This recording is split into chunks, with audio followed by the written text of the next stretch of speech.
To anyone who's lived in New England, stone walls are just a part of life. We see them from our car windows during country drives, or stumble across them on long hikes deep in the woods. They are silent, rambling sentinels that once divided the fields of long-forgotten farms. While we have all probably taken a moment, at one time or another, to ponder these wonders, none of us can claim to have looked as long or as deeply as Robert Thorson, a professor of geology at the University of Connecticut.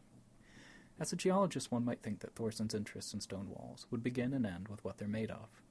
But over the last 2 decades, he has studied and written about every conceivable aspect of them, from their role as habitat for wildlife to their effect on water drainage. Most importantly, Thorson has studied the history of stone walls, and he's explored the many lessons we can learn about how our ancestors adapted to the New England environment, and, in so doing, how they set the groundwork for our own civilization. They are ruins. Even among us, the abandoned stone walls in the woods are ruins that tell the same messages as the colossal above-ground ruins in Egypt, except in the case of the pyramids and colossal works of antiquity. These are, often sort of slave-built. They're clearly symbols to the powerful. And the stone wall in New England is a symbol to the regular guy, who moves stone off the field in order to just earn a living. Thorson believes that when people explore stone walls as a connection to the past, it naturally leads them to deeper questions about their place in the landscape. You take a group of people out into the woods and you show them a stone wall, and you can literally stand there for an hour and talk about that stone wall. And that hour of talking isn't a lecture, it's simply answering questions that people have.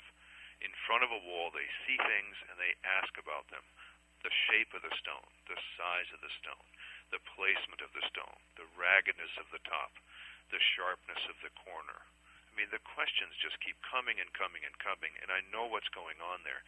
People are able to jump back into geology by jumping through an early lost civilization that happened right here in New England.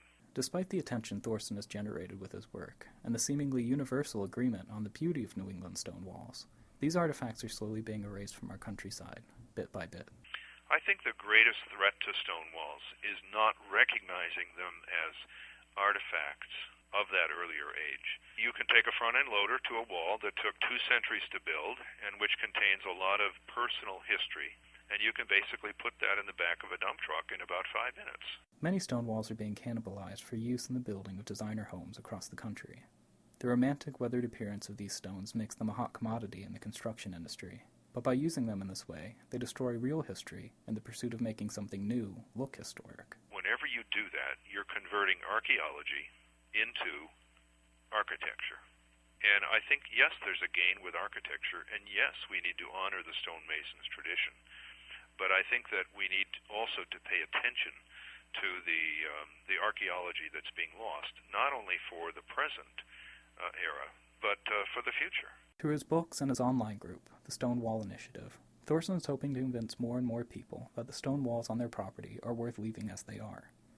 In his work, Thorson refers to stone walls as our signature landform, the thing in our landscape that makes it distinctive from everywhere else. If stone walls were to become scarce, if we actually had to seek them out instead of stumbling across them regularly in our daily lives, would New England be the same place? Would it have the same feel? Would our children have the same tangible connection to our past that we do? Thorson doesn't claim to have all the answers, but there is one thing that he is sure of, that stone walls are far too beautiful and far too important to be taken for granted.